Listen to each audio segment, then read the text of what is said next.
On a 55 ans d'art de différence d'âge. Mais on s'entend bien, on s'amuse bien. On a fait cette collaboration.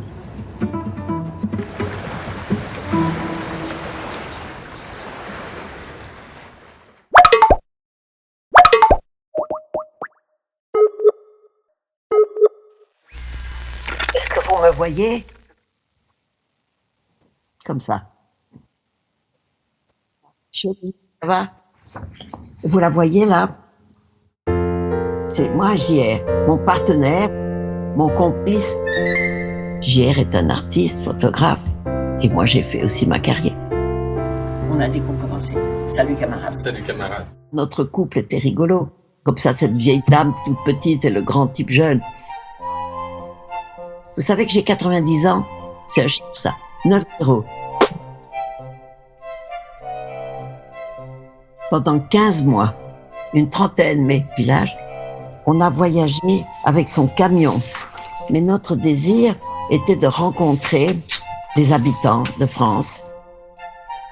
Le film Visage Village, c'est l'attitude de JR et moi envers les gens qu'on rencontre. Un amour pour les gens, pour essayer de les comprendre, pour les mettre en valeur. Sur les côtés du camion, il y a la photographie d'un appareil de photo. Les gens rentrent dans le camion, ils font une petite photo d'identité et la photo sort comme une affiche sur le côté, en grand. Par exemple, on a été dans le Nord, il y a des cités ouvrières qui ont disparu. Nous avons rencontré une femme qui était restée dans une de ces maisons. Cette femme est restée et nous a raconté la vie de son père qui était mineur de fond. Comme il restait plus de personne dans le village, on a dit qu'on allait mettre son visage à elle sur sa maison. Et on a fait un énorme collage. Et quand elle est sortie et qu'elle a découvert ça, elle était très émue parce que on avait écouté des souvenirs de son père avec d'autres mineurs. Donc quelquefois, de donner une place à la mémoire, c'est important. Je vais leur dire. Parce que je suis un peu vieille, un petit peu fatiguée, je voulais tourner 1 semaine par mois. Après, je faisais du montage, je restais assise, j'attendais le mois suivant. C'était pas un plan comme ça, c'était un plan et puis avec des petites promenades sur le côté. Quelqu'un disait « Ah, vous savez, il faut faire voir. » Là, alors, on se laissait aller à accepter les propositions. Il y avait une surprise. Ah, j'adore le hasard. Alors, on a par exemple été dans une usine. On leur dit, nous sommes des artistes. On leur proposait comme un jeu. On a dit, on va faire une photo collective. Alors, ils ont accepté. Ils se sont tous retrouvés. Regardez, tout le monde, toutes les gens de l'usine. Et ils ont joué de mettre leurs mains comme ça, les autres leurs mains comme ça. Parce qu'on disait, on voudrait faire comme en vérité, comme si vous alliez les uns vers les autres. Nous voulions susciter une idée de communauté. Et les ouvriers de l'usine que je vous ai montrés, qui se connaissent, mais ils sont pas tous amis. On a le sentiment d'une communauté. C'était un voyage amical. Donc on a rencontré beaucoup de paysans, de cultivateurs. Et puis il y avait aussi un personnage que je connaissais, qui était un facteur. Les gens sont isolés dans la campagne. Ils vivent loin les uns des autres. Un facteur, c'est important dans le village. Parce que le facteur est un homme de liaison et il apporte le courrier aux gens. Il y a une vieille dame à qui il apporte le pain en même temps qu'il apporte les lettres. Donc c'est un facteur très sympathique. Et on voulait lui faire honneur. Alors on a fait une photo, j'ai fait une photo de lui. Il est très haut le facteur, 3 étages. Il y en avait qui étaient très fiers. Ah, je suis grand, je suis bien.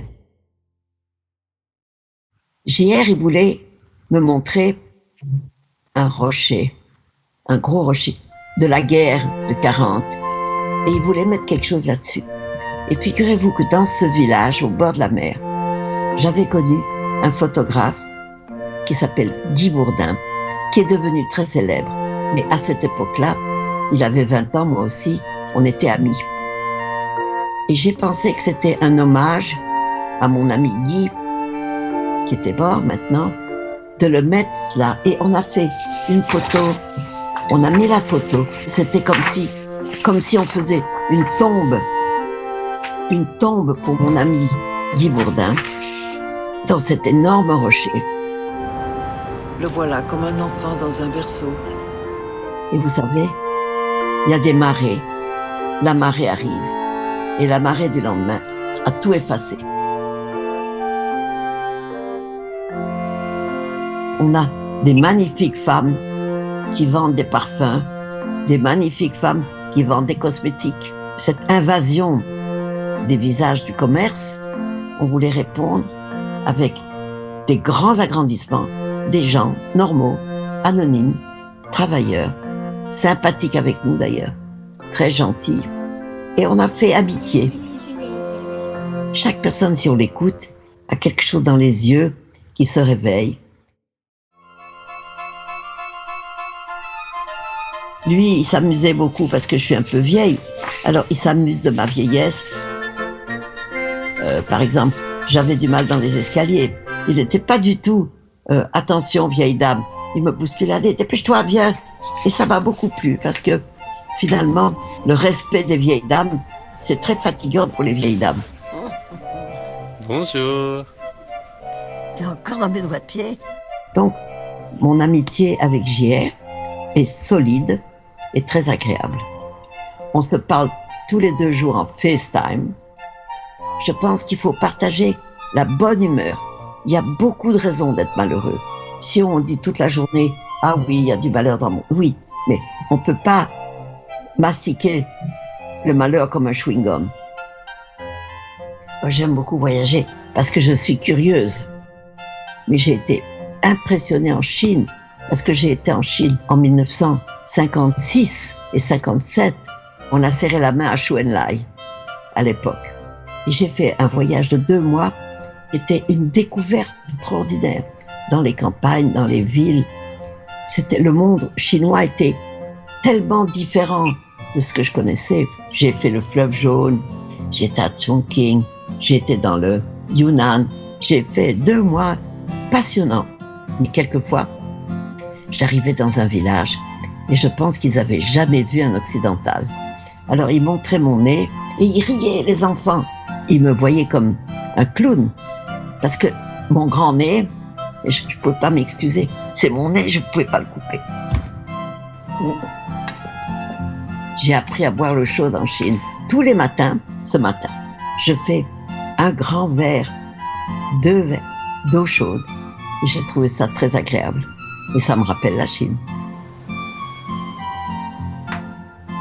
Et je suis curieuse de découvrir des gens, des artistes, des gens dans la rue, des musées, des marchés, là où on fait la cuisine.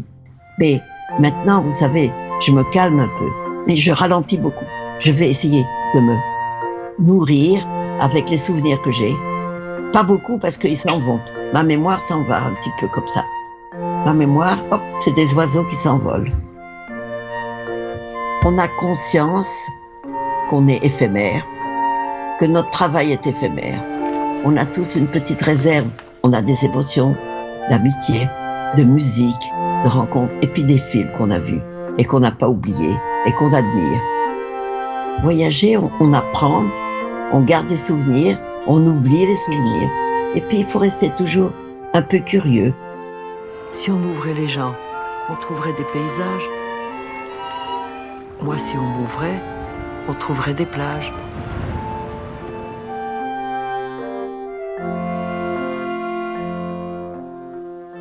Et pas de réponse à cette question. Vous voulez commencer la question? Encore? Qu'est-ce qui m'embête là? Attends, je sais pas ce que c'est ça. Le Siri. Voici le résultat de ma recherche sur Internet pour Y. Non. Fichier de camp. Au revoir. Oh là là. Désolé, je n'ai pas bien entendu ce que vous Au avez dit. revoir. Je ne sais pas comment faire. Monsieur Siri, au revoir. Ah, maintenant je suis avec vous de nouveau.